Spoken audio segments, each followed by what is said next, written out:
Salut à tous, c'est Steven pour un nouveau résumé de la semaine dans lequel on va faire le tour de l'actu jailbreak et des news Apple. App Store Go est le meilleur tweak Cydia de cette semaine, peut-être même de ce mois-ci. Compatible avec l'iPhone, l'iPod Touch et l'iPad, il va vous permettre de gérer d'une meilleure façon vos notifications. Il vous est par exemple possible de définir un délai de rappel ou encore de contrôler plus efficacement leur affichage et leur suppression.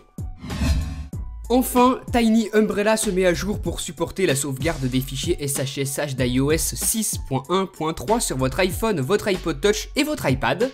Je vous rappelle que le programme tourne aussi bien sous Mac que sous Windows, qu'il est gratuit, donc ne tardez pas à sauvegarder dès maintenant vos fichiers SHSH.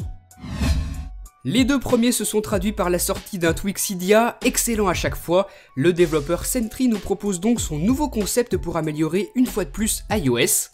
Cette fois-ci, l'idée est de regrouper des applications d'un même type, de les masquer en une seule et d'afficher toutes ces applications d'un glissement de doigt, un concept qui peut avoir de l'avenir et je vous conseille d'y jeter un œil.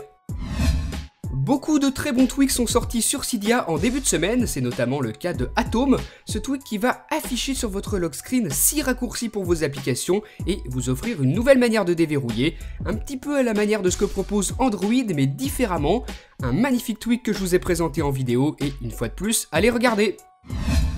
Apple a présenté en milieu de semaine ses derniers résultats financiers, les chiffres sont tombés, 43,6 milliards de dollars de chiffre d'affaires pour le second trimestre 2013, c'est mieux que l'année dernière à la même époque, mais moins que le trimestre précédent.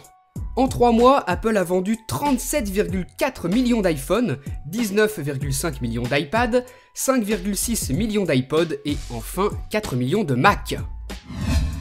300 millions, c'est le nombre d'utilisateurs d'iCloud, le service de stockage en ligne d'Apple introduit avec iOS 5.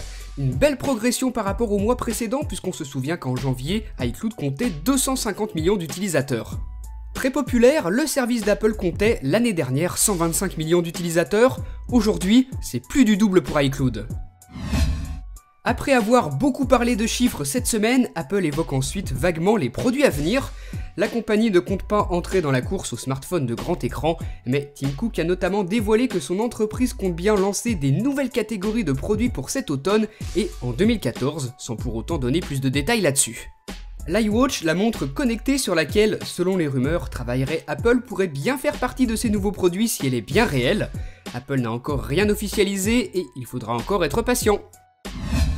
Puisqu'on évoque les annonces officielles, c'est confirmé par Apple, la firme tiendra la Worldwide Developer Conference à San Francisco, elle débutera le 10 juin, se terminera le 14, et comme l'année passée, il sera question d'iOS et d'OS X.